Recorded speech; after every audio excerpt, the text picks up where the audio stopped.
Good weekend to you, my Walking with Jesus friends. Pastor Doug Anderson speaking to you from the room where Walking with Jesus begins the process every day. When you hear the word untouchable, what comes to your mind? In many parts of the world, there have been terrible diseases thought to be highly contagious, and therefore people who had these diseases were often considered untouchables. Leprosy, of course, has been one of those terrible diseases through the centuries. Lepers, through history, have often been driven out of their villages to live away from healthy people.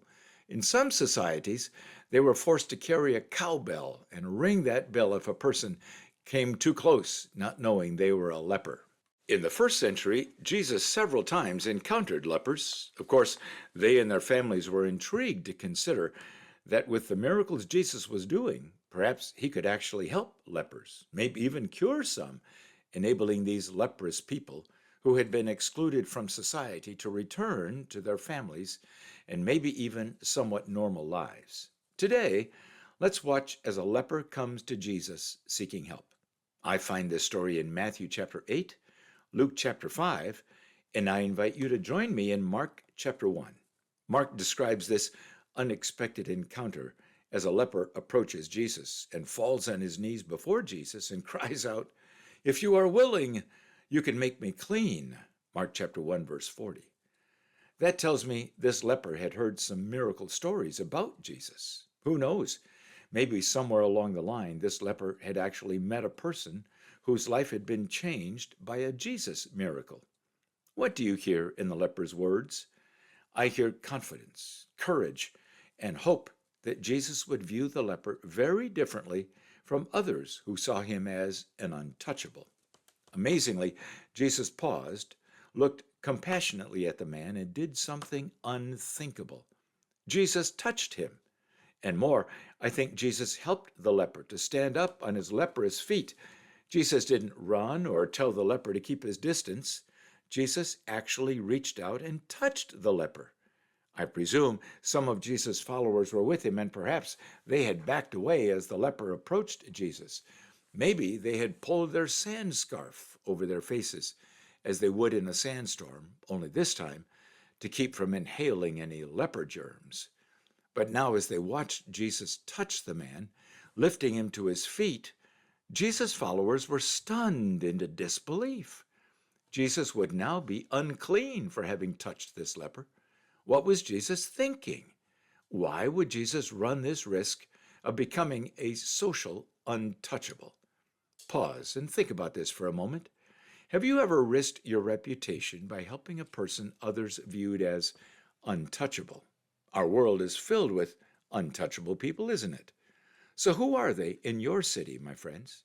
Addicts, homeless, people with a prison or criminal record, school dropouts, pregnant teens, kids from broken families. Does your social awareness and your social status lead you to or away from untouchables? And if you are a religious person, does your religion lead you to or away from untouchables? And what about if you claim to be a follower of Jesus?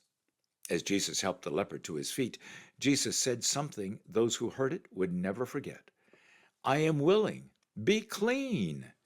Brows furrowed, people stepped back even further, and then eyes widened and jaws dropped open, and people leaned in for a closer look, a more careful examination. The unimaginable was happening right before their eyes. The white leprous spots, the ugly sores on this man were miraculously healing. His skin was becoming normal, in fact, more beautiful than normal. His skin was becoming perfectly clean. The leper began unwrapping the cloths on his hands, arms, legs, and even around his neck.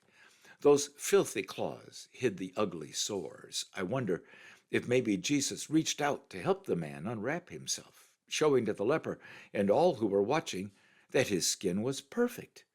Now the onlookers are taking a few steps closer to Jesus and the leper. Were their eyes deceiving them? Could it be really true? Did Jesus actually cleanse a leper from his contagious leprosy with only a few words? No potions, no magical incantations, no outrageous demands, not even a hearty payment or bloody surgical procedures, only words and this leper's very strong belief that Jesus could heal him. Is it really possible? Really true? Now, of course, Jesus knew this news had the potential to spread like wildfire, and every leper in Israel would be looking for Jesus.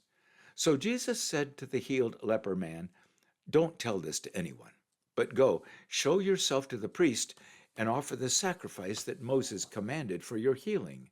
Mark chapter 1. Why did Jesus say that? Time, my friends. Jesus knew his mission would require time to complete, and the timing of his atonement death must be carefully watched, since his atonement death would be most impactful, especially for Jews, if it happened at Passover time. Why go show himself to the priest? Jesus knew that in the days of Moses, God had given clear instructions for how people with infectious and contagious skin diseases were to be declared officially cleansed, if they believed God had rescued them from their terrible disease. It was not a medical doctor, but a spiritual leader they would show their cleansed skin to, declaring it was God's healing work, and then offering the appropriate sacrifice in worship, thanksgiving, and praise, according to Leviticus chapter 13 and 14. Well, my friends, what would you have done if you were that leper, experiencing your first few minutes of clean skin and fully restored health? Mark tells us, instead, the man went out and began to talk freely, spreading the news of his healing. Of course, that created quite a stir, especially among his family and those people who had known this leper personally and grieved with him about his terrible, humiliating disease.